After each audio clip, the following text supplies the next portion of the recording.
Greetings everyone. நம்ம டெய்லியும் prelims point of view 5 question பார்த்துட்டே இருக்கோம். இன்னைக்கு என்ன questions இருக்கு அப்படிங்கறத பாப்போம்.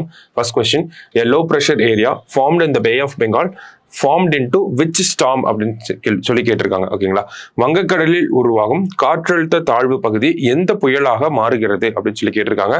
சோ இந்த வருஷத்துல நமக்கு தெரிஞ்சு இதுதான் ஃபர்ஸ்ட் புயலா வந்திருக்குங்களா இந்தியாவை பொறுத்த வரைக்கும் பாக்குறப்ப ரிமால் அப்படின்னு சொல்லி சொல்றோம். இந்த ரிமால் அப்படிங்கிற பெயரை யாரு பரிந்துரை செஞ்சிருக்காங்க அப்படின்னு பார்த்தோம்னா ஓமன் அப்படிங்கிற நாடு தான். ஒரு லிஸ்ட் இருக்கும் நமக்கு. ஓகேங்களா? அந்த புயல்கள் அதனுடைய பெயர்கள்னு பாக்குறப்போ Indian Ocean, Bay of Bengal, Arabian Sea இந்த சைடு இருக்கக்கூடிய நாடுகள் எல்லாம் சேர்ந்து ஒரு லிஸ்ட் கிரியேட் பண்ணி வச்சிருக்காங்க.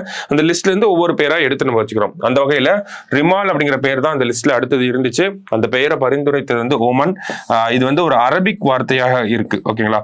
அரபிக் வார்த்தை. இந்த வார்த்தைக்கு என்ன பொருள் அப்படின்னு பார்த்தோம்னா சாண்ட் அப்படின்னு சொல்லி சொல்றாங்க. மணல் அப்படின்னு சொல்றோம் இல்லையா? சோ அதுதான் இந்த வார்த்தையோட பொருளாகவும் இருக்கு. சரிங்களா? சோ நோட் பண்ணி வச்சுக்கோங்க.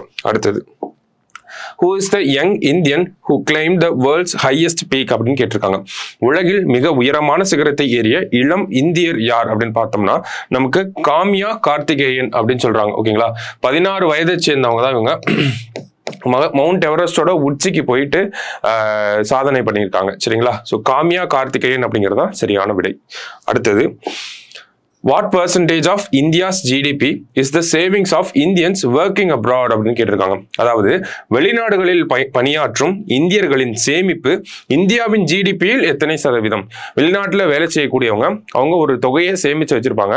அந்த தொகை வந்து இந்தியாவோட ஜிடிபியில எவ்வளவு சதவீதம் இருக்கு அப்படிங்கறதான் கேள்வி. எவ்வளவு அப்படின்னு பார்த்தோம்னா 3.4%. ஓகேங்களா? சமீபத்தில் ஒரு அறிக்கை வந்திருக்கு. அதை பேஸ் பண்ணி தான் நம்ம சொல்றோம்.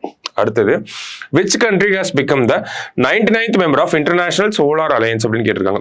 சர்வதேச சோலார் கூட்டணியில் எந்த நாடு 99வது உறுப்பினராகி உள்ளது அப்படின்னு கேட்டிருக்காங்க. ஓகேவா?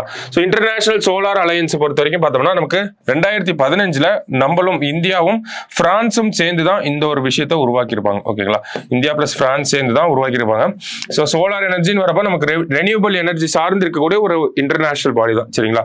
சோ யார் 99வது மெம்பரா வந்திருக்காங்கன்னா ஸ்பெயின் தான் வந்திருக்காங்க. இதனுடைய ஹெட் குவார்ட்டர்ஸ் எங்க இருக்கு அப்படின்னு பார்த்தோம்னா நமக்கு ஹரியானால இருக்கு. ஓகேங்களா?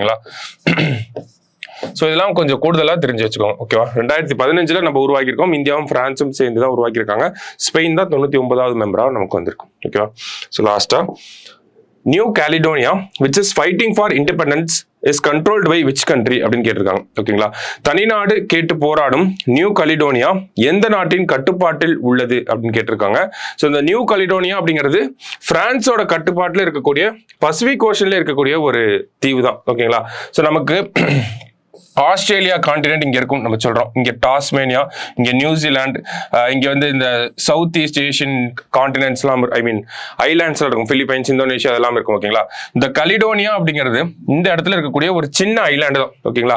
பிரெஞ்சை பொறுத்த வரைக்கும் பாக்குறப்ப நிறைய இந்த மாதிரி குட்டி குட்டி ஐலாண்ட்ஸை வந்து அவங்க கண்ட்ரோல்ல வந்து வச்சிருக்காங்க. ஓகேங்களா? ஸோ இந்த குட்டி குட்டி ஐலாண்ட் தான் எடுத்து பார்த்தா அதனுடைய பாப்புலேஷனே எடுத்து பாக்குறப்ப ஒரு 1.5 மில்லியன் கிட்ட அவங்களோட பாப்புலேஷன் இருக்கு. பசிபிக் ஓஷன், இந்தியன் ஓஷன்ல எல்லாம் பாக்குறப்ப பிரெஞ்சு ஐலாண்ட் அப்படின்னு சொல்லி நிறைய ஐலாண்ட் வந்து பிரெஞ்சோட கண்ட்ரோல்ல வந்து இன்னமும் இருந்துட்டே தான் இருக்காங்க. ஓகேங்களா?